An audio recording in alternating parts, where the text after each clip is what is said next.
하나님 말씀 마태복음 16장 13절로 17절 말씀입니다. 신약성경 27면입니다. 자, 마태복음 16장 13절로 17절 말씀. 자, 우리 찾으신 줄 알고 한 절씩 교독하겠습니다. 예수께서 빌립보 가이사랴 지방에 이르러 제자들에게 물어 이르시되 사람들이 인자를 누구라 하느냐? 이르되 너는 세례요한, 너는 엘리야, 너희는 예레미야, 지자비가 하나이다. 이르시되 너희는 나를 누구라 하느냐?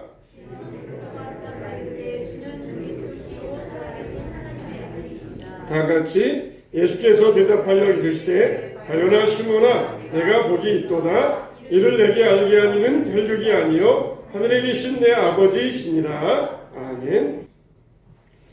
자, 우리 함께하게 하신 하나님께 감사드리고 오늘 예배 가운데 하나님의 은혜가 충만하시기를 우리 주님의 이름으로 축원합니다. 자, 이제 고기를 들어보세요. 고기를 드세요. 고기를 드세요. 고개 숙이면 안 돼요. 고개를 드시고 저와 같이 눈을 맞추셔야 돼요. 세계적으로 유명한 전도자 빌리 그레암 목사님이 계셔요. 근데 이 빌리 그레암 목사님이 젊었을 때에 친한 친구가 있었습니다. 젊었을 때 이 친한 친구와 함께 전도 집회에 가서 참여해서 은혜 받기도 하고 신앙생활을 아주 열심히 잘했습니다. 그런데 어느 날 이 친구가 사진 한 장을 보았어요. 그 사진 한 장을 보았는데 그것 때문에 아주 큰 충격을 받았습니다. 어떤 사진을 보았냐면은 저 아프리카에 가뭄이 들었어요. 그래서 모든 식물들이 다 말라가는데 한 여성이 어린아이, 자기 아이를, 죽은 아이를 안고 하늘을 쳐다보면서 원망하는 그런 눈빛을 가지고 있는 그런 사진을 보았어요. 참 얼마나 비참합니까? 가뭄이 들어가지고 어린아이에게 먹을 것이 없어서 어린아이가 굶어 죽었어요. 그리고 하늘을 쳐다보면서 왜 비가 안 내립니까? 원망하는 눈빛을 가지고 하늘을 쳐다보았어요. 이 친구가, 빌리 그레암 목사님의 친구가 그 사진 한 장을 보고는 하나님이 살아계시면은 어떻게 이런 일이 일어날 수 있느냐? 하나님은 살아계시지 않든지 하나님은 전지전능하신 하나님이 아니든지 둘 중에 하나일 것이다. 나는 하나님을 믿을 수 없다. 그러면서 신앙을 버리고 타락하고 말았어요. 나중에 80세가 되어가지고 치매가 걸렸습니다. 그래서 이 친구가 이 사람을 찾아갔어요. 찾아가서 여보게 자네에게 있어서 예수님은 누구신가? 그렇게 물어봤더니 이 치매 걸려서 80대 된 친구 갑자기 눈을 반짝이더니 예수님 같은 분은 세상에 두 번 다시 없는 분이지 그렇게 대답하더라는 것입니다. 그러면서 또 물었습니다. 그러면은 이 시간 자네가 다시 예수님을 영접하고 구원 받겠나? 그랬더니 이 사람이 그동안 80세가 될 때까지 무신론자로 살아왔는데 그 자존심 때문에 예수님이 나의 구주이십니다. 그런 말을 못하더라는 것이에요. 그 자존심이 뭔지 80세까지 치매가 걸려서 무신론자로 살아왔다가 이제 죽을 때가 되어가지고 예수님이 나의 구주이십니다. 그 말을 고백하면 되는데 그걸 고백하지 못하더라는 것이에요. 정말 예수님이 나의 구주이십니다. 그 말만 고백하면 되는데 그 자존심이 뭔지 그것 때문에 예수님을 고백하지 못하더라는 것입니다. 혹시 우리들은 그런 사람은 없으니까 예수님이 누구신가? 예수님이 누구냐? 그럴 때에 주변 사람들이 말하는 예수, 책에서 말하는 예수, 옛날 선생님이 말했던 예수, 그런 예수에 대해서는 많이 말들을 하지만 네가 아는 예수님은 누구냐? 그러면은 할 말이 없는 사람들이 있어요. 사람은 선과 악이 있으면은 악한 쪽으로 더 강화되게 되어 있습니다. 지킬 박사와 하이드라는 책이 있어요. 이 지킬 박사, 그 마을에서 아주 평판이 좋은 의사입니다. 사람들 고쳐주고 존경받고 인격 좋고 아주 사람들에게 칭찬받는 그런 존경받는 의사였었어요. 그런데 한만 되면은 이상한 사람이 나타나가지고 그 마을을 괴롭힙니다. 맹수와 같이 이 사람이 나타나가지고 이 사람 마을을 공포의 분위기로 몰아넣어요. 그래서 사람들은 그 한마다 나타나는 공포적인 사람을 하이드라 불렀습니다. 도대체 저 사람이 어디에서 나타나가지고 이 마을을 공포로 집어넣는가? 그러면서 다들 무서워 떨었어요. 근데 그 사람은 누구냐? 지킬 박사였어요. 지킬 박사가 사람이 어떤 본성을 가지고 있는가? 그래가지고 자기가 약물을 개발했습니다. 그래서 자기 몸에 주사를 해요. 그러면은 밤만 되면은 야성이 나옵니다. 무서운 괴력이 나와가지고 사람을 공포에 떨게 해요. 그리고 밤이 지나고 낮이 되면은 다시 지킬 박사로 인격적인 사람으로 존경받는 사람으로 돌아와요. 이 사람은 점점 그걸 즐겼습니다. 그래, 나는 얼마든지 낮만 되면은 지킬 박사로 돌아올 수 있어. 나는 얼마든지 맘만 먹으면 할 수 있어. 그러면서 그런 사람으로 살아갔는데 이 사람은 점점 어떻게 되었느냐? 선하게 살다가 악하게 살다가 선하게 살다가 악하게 살다가 점점 이 사람은 하이드로 살다가 지킬 박사로 돌아오지 못했어요. 지킬 박사로 돌아오면 되는데 하이드로 살다가 악한 본성으로 살다가 하이드로 살다가 지킬 박사로 돌아오지 못했다는 이야기입니다. 여러분들도 그러잖아요. 공부하다가 그래 30분만 TV 보고 다시 공부해야 되겠다. 그러면서 생각하면은 사람은 새로운 선한 본성보다 악한 본성이 더 강화되게 돼 있어요. 그래서 30분만, 1시간만, 2시간만 그러면서 점점 악한 쪽으로 기울어가게 돼 있어요. 우리가 항상 선한 본성을 유지할 수 있어야 됩니다. 하나님 말씀대로 살고 의로운 삶을 살고 가야 돼요. 그냥 조금만 이거 하다가 나는 다시 돌아올 수 있어. 30분만 TV 보다가 나는 다시 돌아올 수 있어. 그러지만 사람은 점점 악한 쪽으로 본성이 강화되게 돼 있어요. 지킬 박사도 그랬어요. 나는 존경받고 선한 삶이니까 비록 약물을 주사했지만 나는 밤만 지나면은 나는 선한 사람으로 얼마든지 돌아올 수 있다. 그렇게 믿고 있었지만 점점 하이드의 본성이 강화되어 가지고 이 사람은 결국은 하이드로 살게 되더라는 것이에요. 우리가 왜 교회에 나와서 하나님 말씀 듣고 기도해야 됩니까? 우리의 선한 본성을 강화시켜 가야 돼요. 그래야 악한 본성을 죽일 수가 있습니다. 얼마든지 나는 30분만 하다가 다시 선하게 올 수 있어. 다시 하다가 다시 올 수 있어. 다시 하다가 교회 나올 수 있어. 그렇게 장담하는 사람 치고 다 악한 본성이 강화되는 사람들이 다 그런 사람들이에요. 저는 항상 쉬지 말고 기도하라. 항상 기뻐하라. 범사에 감사하라. 이것을 꾸준히 이어가야 된다는 거예요. 하다가 말다가 예배드리다가 말다가 기도하다가 말다가 그러면은 나쁜 본성이 강화돼요. 꾸준히 이어가야 돼요. 꾸준히 이어가야 그게 선한 본성을 유지할 수가 있는 것이에요. 그래서 하나님이 우리에게 선한 본성을 주셨는데 이 선한 본성을 우리가 유지하기 위해서는 항상 말씀 듣고 기도하고 그러면서 우리의 선한 본성을 유지할 때 악한 본성을 이길 수가 있는 것입니다. 예수님은 너희는 나를 누구라 하느냐? 책에서 말하는 예수 말고 다른 사람이 말하는 예수 말고 기독교의 사대성이라 말하는 종교의 창시자 말하는 그런 예수 말고 너희는 나를 누구라 하느냐? 그렇게 물어보시는 거예요. 예수님은 누구입니까? 나의 주님이십니다. 나의 유일한 구원자이십니다.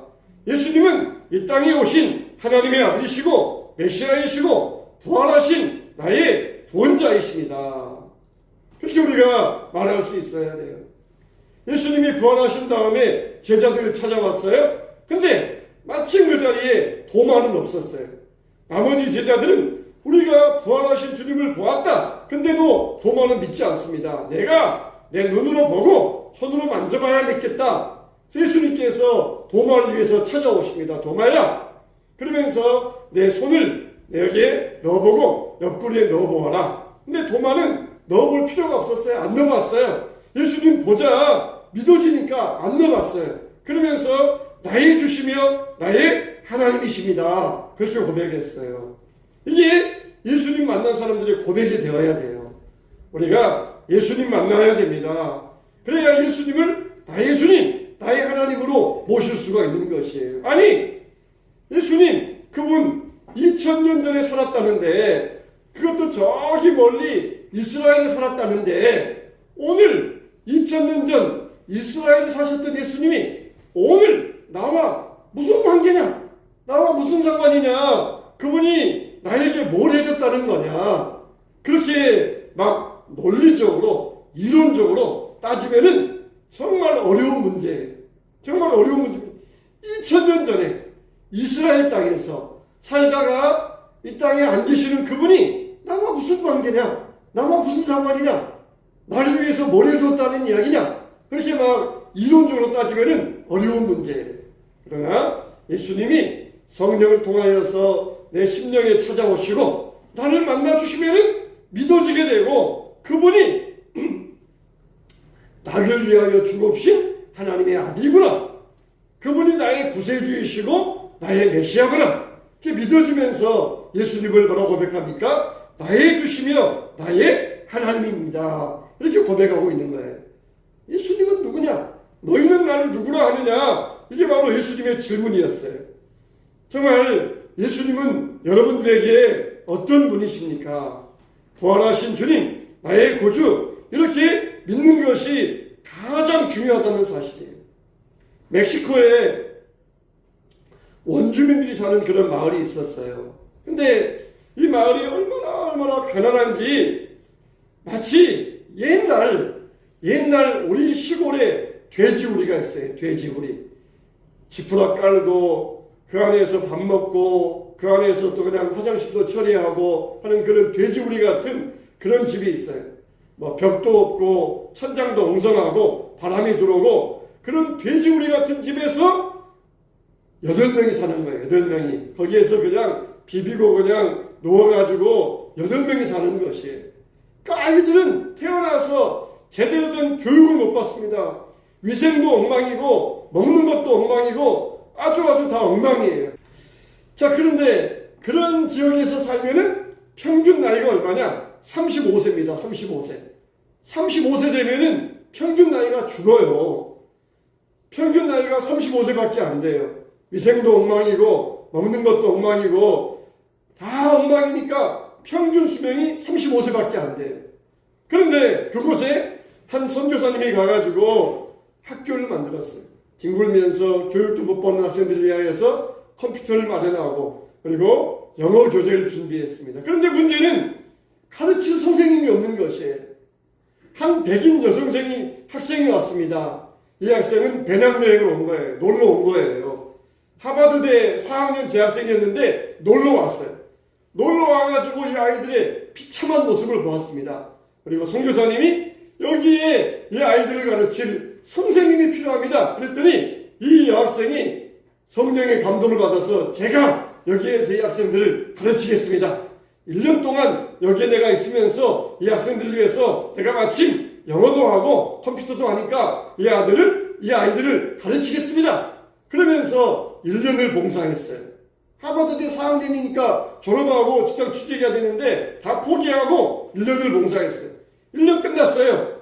또 내가 더 1년을 연장해서 봉사하겠습니다. 그렇게 비참한 상태에 있는 아이들을 위하여서 헌신하고 희생한 그런 여선생 이야기가 있습니다. 이게 어디에서 와요? 이게 사람의 힘입니까? 이게 사람의 능력입니까? 그건 바로 예수님이 그 사람에게 주시는 능력이라는 것이. 예수님이 누구냐? 나를 위하여서 십자가에 죽으시고 피 흘려주시고 나를 구원하신 그분. 내가 주님을 위하여 이까짓 거 못하겠느냐? 이거 뭐 아무것도 아닌데 내가 주님을 위하여서 이거 못하겠느냐? 그러면서 비참한 아이들을 위하여서 헌신한 그런 여선생의 이야기입니다. 정말 예수님이 누구냐? 그럴 때 예수님은 나의 죄를 위하여서 나를 위하여 희생하신 분이다. 그걸 믿기 때문에 그 아이들을 위하여 봉사하는 것을 전혀 꺼림칙하게 여기지 않았던 것입니다. 예수님께서 베드로에게 말씀하십니다. 주는 그리스도시요 살아계신 아들이십니다. 그러자 예수님께서 바요나 시몬아 내가 복이 있도다. 이를 알게 하시는 혈육이 아니요 하늘에 계신 아버지시니라. 또 내가 이르노니 너는 베드로라. 이 반석 위에 내 교회를 세우리니 음부의 권세가 이기지 못하리라 그랬어요. 이 반석 위에 내 교회를 세우리니 음부의 권세가 이기지 못하리라. 이 말씀은 베드로에게만 주신 말씀이 아니에요. 바로 우리들에게 주신 말씀입니다. 우리들이 믿음으로 고백하면은 주님은 그리스도시요 하나님의 아들이십니다. 믿음으로 고백하면은 음부의 권세가 너희를 이기지 못하는 능력을 주신다는 것이에요.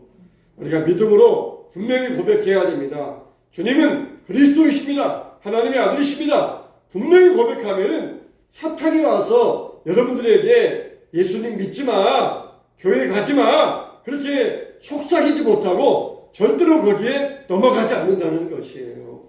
주님은 그리스도이십니다. 나의 주님이십니다. 하나님의 아들이십니다.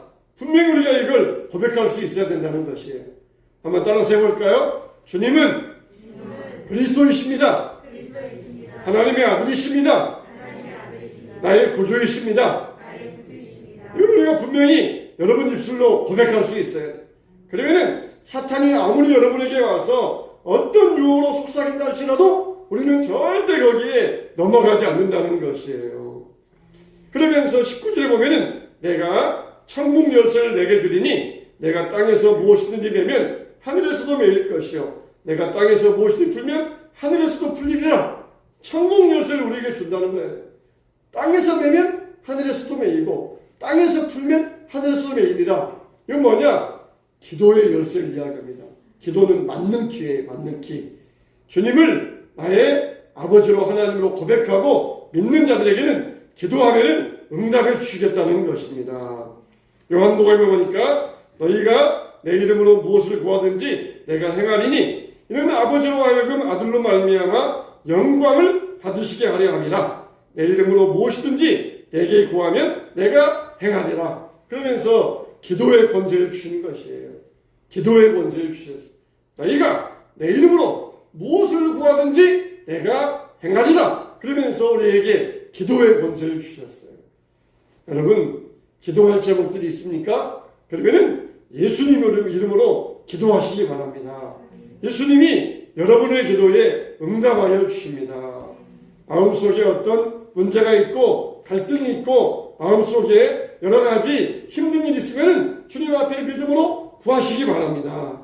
그러면은 주님은 그 기도에 반드시 응답하여 주셔요. 그게 뭐냐? 기도의 권세. 기도의 권세라는 것이. 그러니까 땅에서 매면 하늘에서도 매일 것이요 땅에서 풀면은 하늘에서도 풀리리라 하시면서 우리에게 기도의 권세를 주신다는 것이에요. 사랑하는 우리 모든 성도 여러분, 너희는 나를 누구라 하느냐? 예수님께서 여러분에게 이 시간 묻고 계십니다.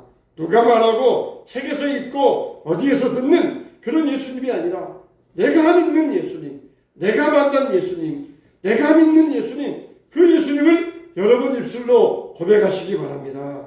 그럴 때에 음부의 권세가 우리를 해치지 못하고 하나님은 우리에게 기도의 권세를 주셔서 기도한 대로 응답받게 하여 주실 것입니다. 그래서 세상의 권세를 이기고 믿음의 권세, 기도의 권세를 가지고 승리하는 저와 여러분 되시기를 주님의 이름으로 축원합니다. 주님의 이름으로 축원합니다.